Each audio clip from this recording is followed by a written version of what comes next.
Welp, the world is ending and we're all gonna die. So as I stay locked up in my home, I pondered to myself, how does my real life demise relate to Warcraft lore? I know, a question many people don't ask themselves, but sure, there's the Plague of Undeath, Arthas killed some people, Stratholme fell, yada yada yada, but surely there are some other plagues that have affected the denizens of the Warcraft universe, right? And then, I discovered a horrifying disease that almost killed the Orcish race in one fell swoop.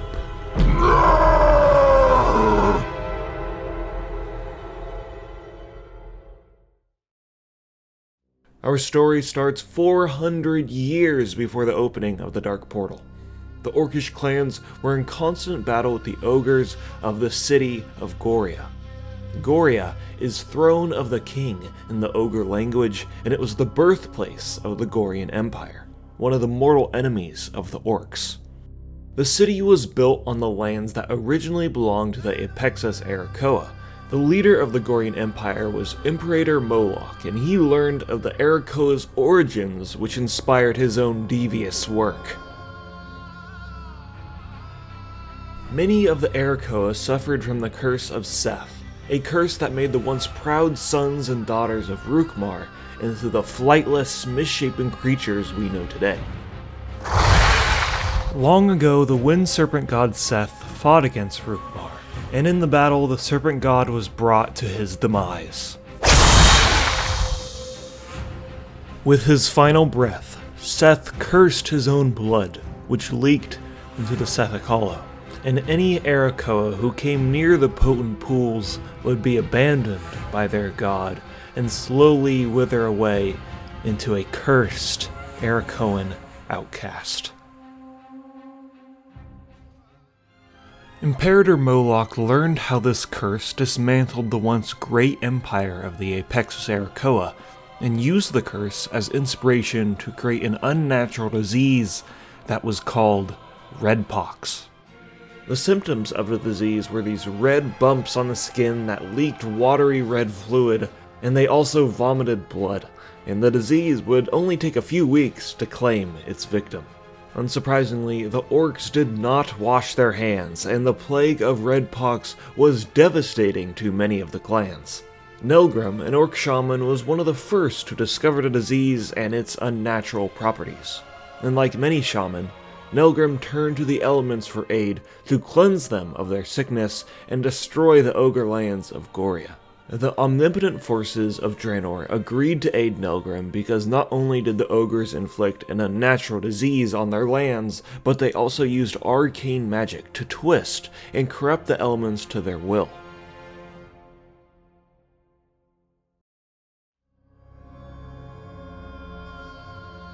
And so, at the gates of Gorya, Nelgrim summoned the elements of the earth to his aid, and witnessed an event that would leave any spectator in awe.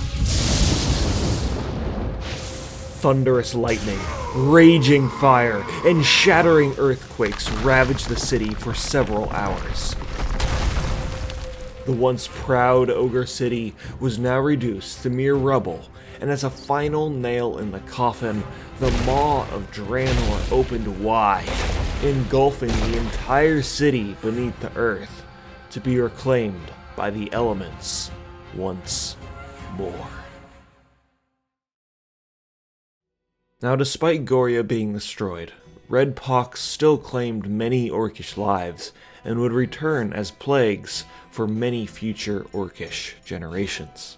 Hundreds of years later, the Orcish clans still thrive despite the troubles they went through in the past.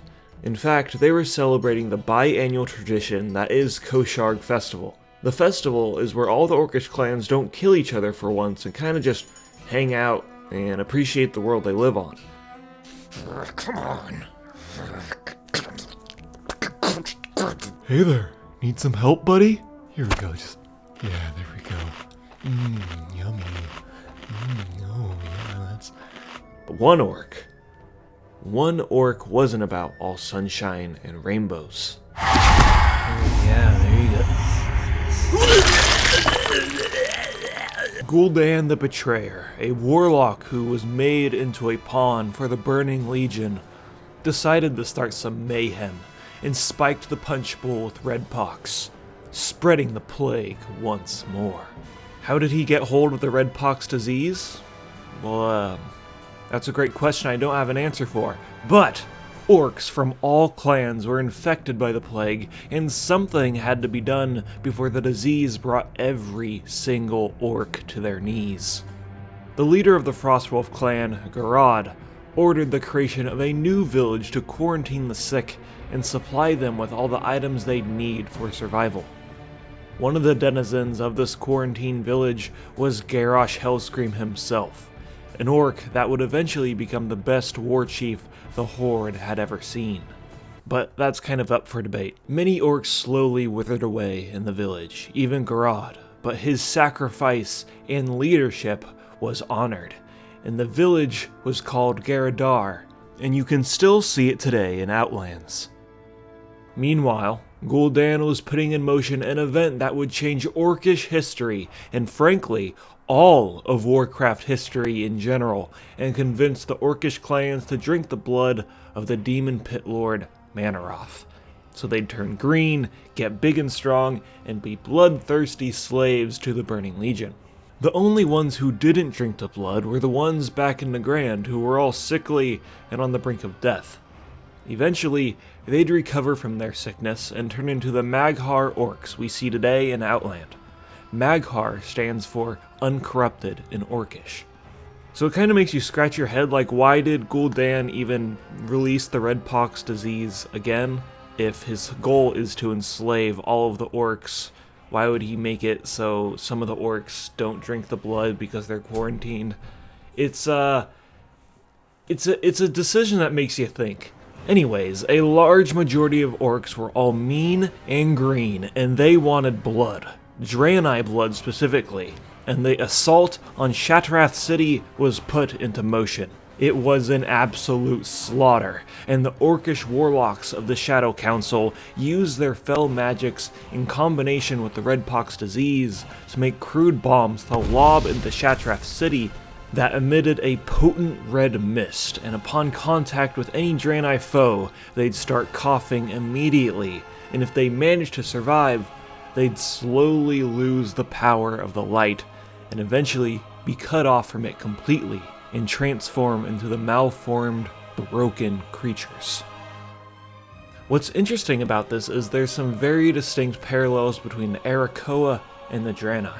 The Arakoa suffered from the curse of Seth, which cut them off from their god Rukmar, and the Draenei suffered from the Fel-enhanced red pox, which transformed them into these broken creatures.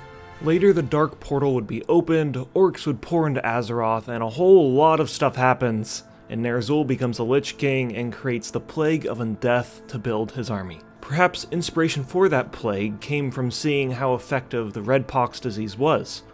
That isn't confirmed, I'm just speculating.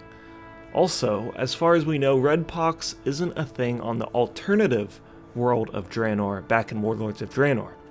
At least it was never mentioned. Nevertheless, red pox plays a pretty big part of the orc story in WoW, and something I wish they covered a bit more. But what can we learn from the orcs and apply to our own lives? 1. Wash our hands. Orcs are horrible at that, and if they wash their hands, the red pox would just not be a problem, trust me. 2. Don't let the virus fall into the hands of warlocks. I don't think that's going to be a problem, but just be careful of that. And 3, if you happen to get sick, hey, quarantine yourself and stay away from others. Maybe then you'll get a kick-ass village that's named after you. Thanks for watching, everybody. I hope you learned a thing or two about some of the old school lore in WoW. And if you enjoyed it, consider liking the video and subscribing for content similar to this. Stay safe out there, boys, and I'll see you later. Bye.